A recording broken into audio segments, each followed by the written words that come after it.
Hey folks, it's Swank Ivy with another Letters to an Asexual. This is number 128, and today I'm going to talk about whether asexuality and aromanticism, if that is an orientation is in and of itself, or if it's like lack of an orientation. And you should probably know that I firmly come down on the side of it's an orientation. Being aromantic is an orientation. Being asexual is an orientation. It's not lack of one.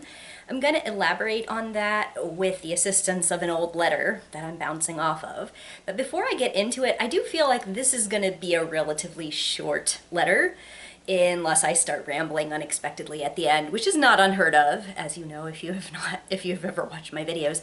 So I figure before I go into the content of the letter, I'll just give you a personal update, and if you're not interested in that and you're only interested in the content of the asexuality related and aromanticism related letter, then I will give you a skip code in the comments that you can just go to the part where I get on with it. But, you know, some of my viewers have been watching me for like a really long time, and some of you care about me as a person and would like to know what's going on in my life, so I figure I'll just give you a relatively short update on stuff that's been going on that I probably haven't talked about. Let's see.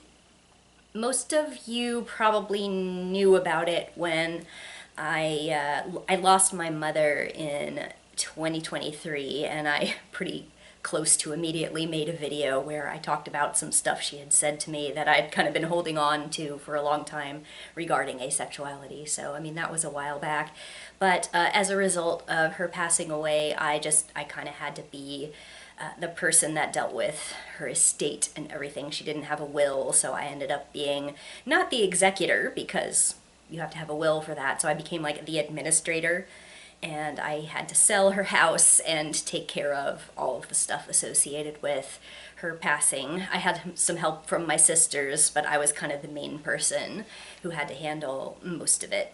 But with a little bit of support from my younger sisters, we did clear out the house and sell it and deal with all the legal stuff and the taxes and stuff. That was no fun or anything, but I feel really good about how it was handled, and I'm glad to be done with that part of my life, having to deal with that for over a year.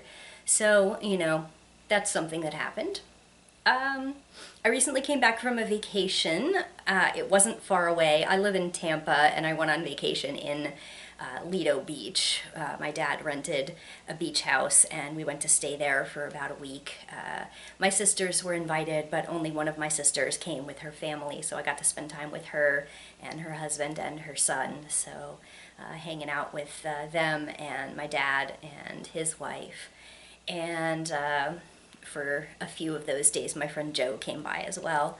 My youngest sister couldn't make it for whatever reason. So I spent a week hanging out, going to the beach, kicking my dad's ass at ping pong. He finally beat me one time, so he's very proud of himself, I guess, for that. But I beat his butt the rest of the time, so that was fun. I'm not that great at ping pong, but evidently no one else is either. So we played some games, had some food. That was fun. It was nice. It was a working vacation for me, so I really didn't take off time from work, and that's fine because I work from home generally. So nothing really to say about work. It's been a little bit tough at the office. That we're having trouble getting as many contracts as we need to sustain the office, so that's no fun. But it doesn't seem to have threatened anything for me. So let's see what else is going on. I may have mentioned in a previous video that I've been, at the beginning of this year, I started doing some voice acting, which is fun. And just to get my feet wet, both to see if I like it and to get some experience, I've just been applying, I've been trying out, auditioning for non-professional roles or student films or stuff that is maybe token pay. Nothing huge, no professional, really, auditions. I guess I did one that was a professional audition, but I didn't get the part, so can't have any claims about that. But I've gotten, I think it's like 8 or 9 parts up to this point, and it's been a real fun time. Most of the projects that I've been involved with just still haven't come out yet. There's, I think, 2 of them that actually have something that was finished, and the rest of them are in progress, probably pretty close in a couple of cases to being released. But I have, I guess the main one that is out that you can hear me in is a remake of Dracula, which is interesting. I play a doctor in that. It's a modernized version of the original Dracula, and my character has been gender swapped. So in the original Dracula, my character would have been John Seward, the doctor that helps with one of Dracula's victims and eventually is instrumental in figuring out how to defeat Dracula. And in this version, she's a woman, so I play her. And the first episode of that has some acting from me in it, but there's a lot more where that came from. And, I'm doing a few other projects as well. I have one really funny one that I guess will be out pretty soon, where I actually play like a grieving widow of somebody who was murdered, and the police think it was suicide, but I think it was murder, so I hire the main character, who's a private detective, and it's like kind of a humorous 1940s style thing. I never would have expected that I would get that part, but I did, so that's fun. And yeah, I've been having fun with it. A few unexpected roles. I got my first villain role recently. That's not going to come out for a while, I assume, but that'll be interesting to hear how that shakes out. And I actually get to sing in that one. I get to do a little bit of singing and humming, so that's pretty cool. Yeah, so I've been enjoying that and looking for opportunities to audition. And, hopefully eventually I'll have enough roles of things that have actually been released to make like a professional reel and maybe try out for some bigger opportunities, but that may be down the road. I'm just getting my feet wet, so it's fun though. I went to a convention, it feels like longer ago, but last month I went to a convention that was just like a anime slash fandom kind of convention, and I did dress up and I had a good time. And it's always nice to stop by those conventions when I have a chance. I've been working on learning some ukulele songs, so I've got a lot more songs under my belt now. And let's see, anything else of huge importance? I guess I could tell you some writing updates. In April, I finished writing my latest novel, which is a sapphic young adult science fiction romance, I guess. And I'll be looking for a test audience for that sometime in the future. Probably not the super near future, because I'm still trying to hack down the word count on that. That is always my problem, is I overwrite. My word counts are too high. So, still working on that.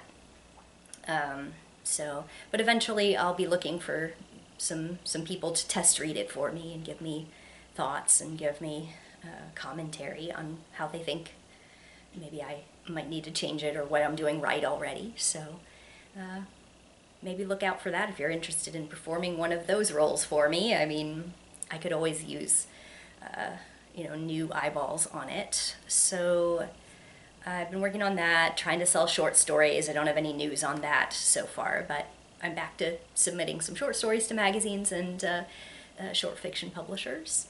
And let's see, I got asked to do the introduction on an upcoming anthology for aromantic stories. So I'll have details on that when it comes out. I guess next year it's due to come out to actually hit the shelves.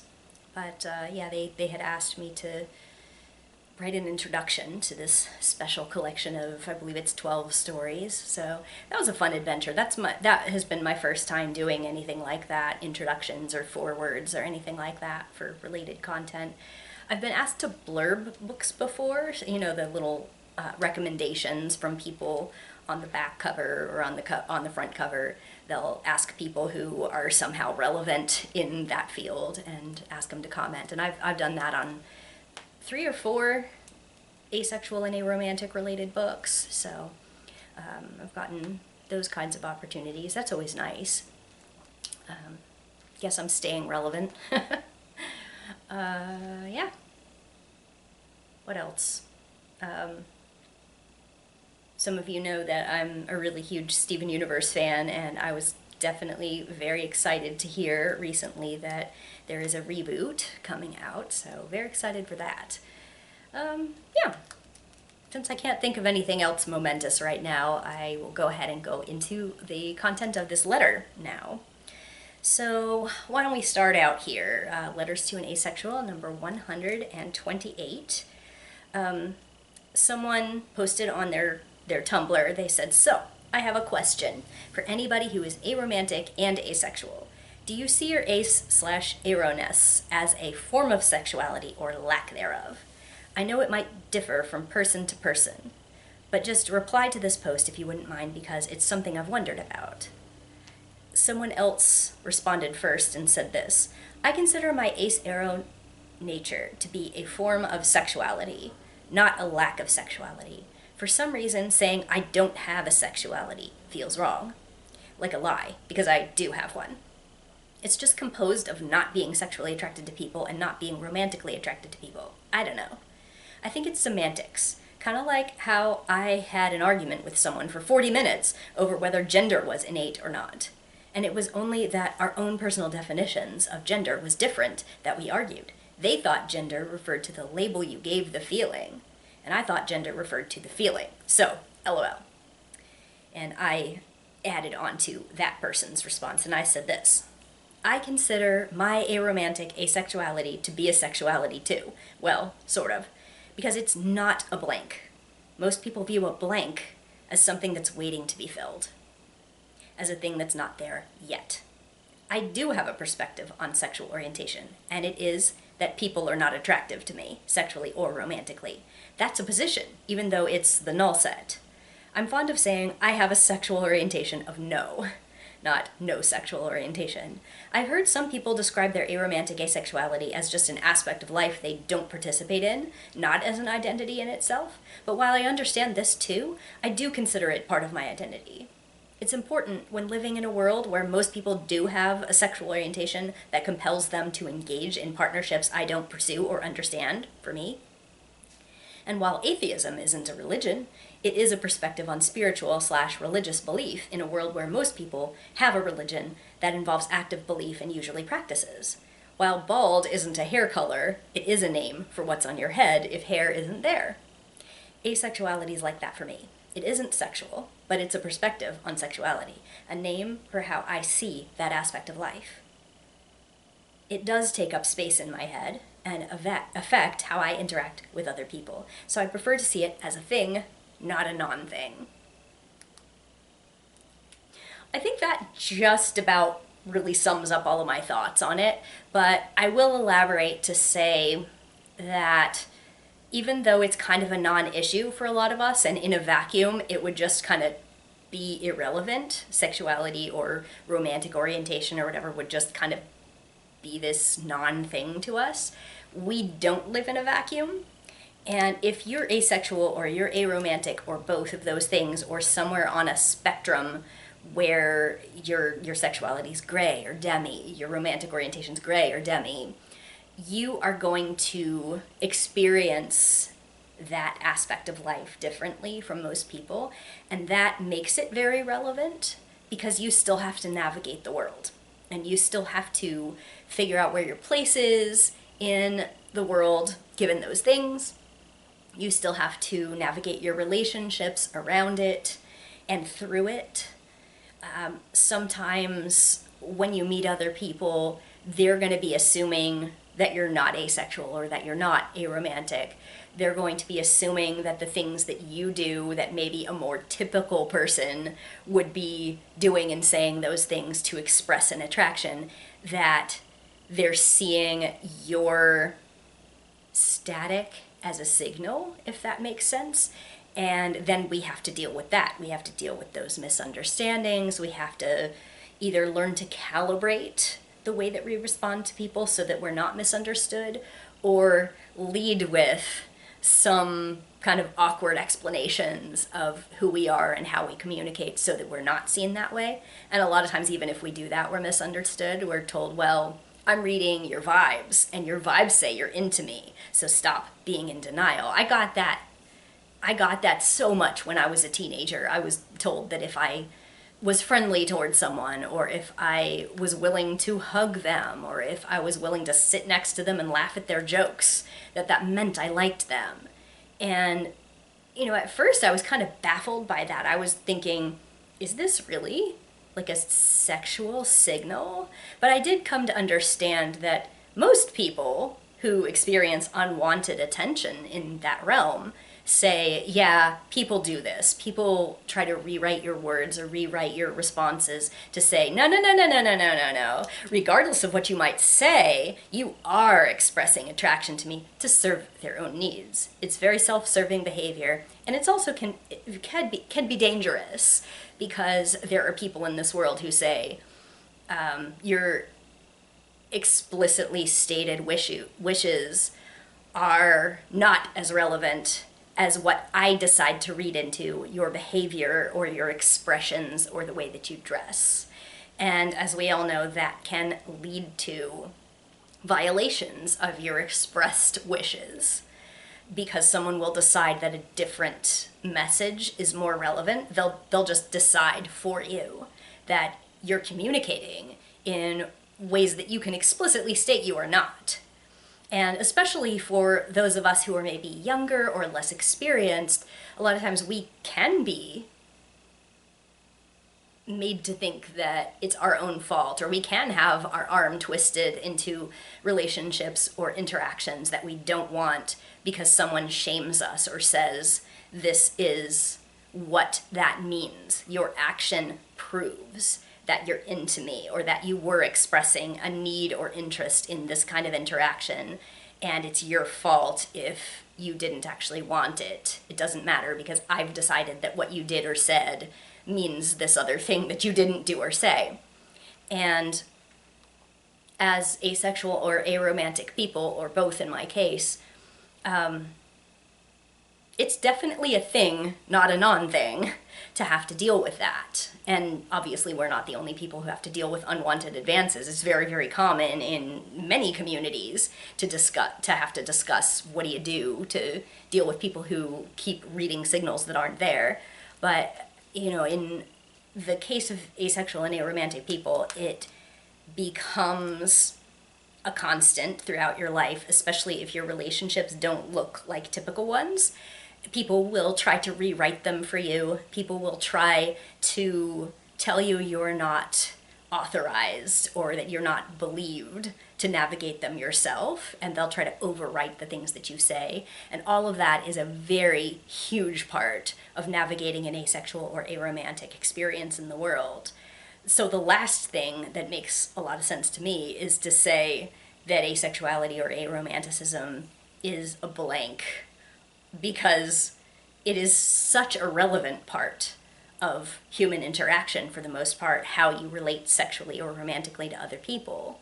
And if that is not at all, that's still a very big aspect of your life, right? And it's not just about being misunderstood. It's about trying to figure out, how do you approach adult life without a specific kind of partnership that people are expecting you to want and need to build your life around. And as an aromantic woman who also does not desire any kind of partnerships and wants to live alone, yes, forever. This is not the case with all aromantic people or all asexual people, of course, but that's my reality. And the taxes, the way that they are in my country, do not make that easy.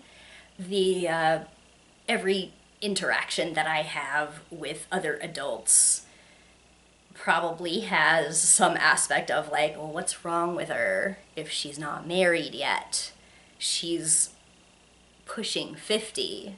What could be the problem with her? She's probably unhinged. Like the things that people hold in the back of their minds, sometimes in the front of their minds and coming out onto their tongue, unfortunately, but the more polite ones, or maybe your coworkers or whatever, who know that it's not appropriate to talk about those kinds of things to you, they're probably still thinking there's something wrong with that, that there's no healthy way to live that way. And we're changing that narrative by being who we are, right?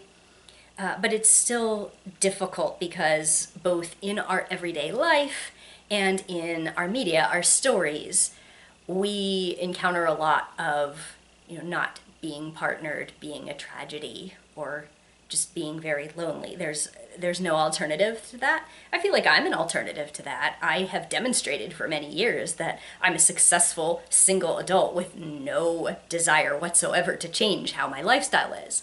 But it continues to be used as like a trope, a really common refrain where people are like, you're gonna be forever alone, you're gonna die in a house alone with all your cats.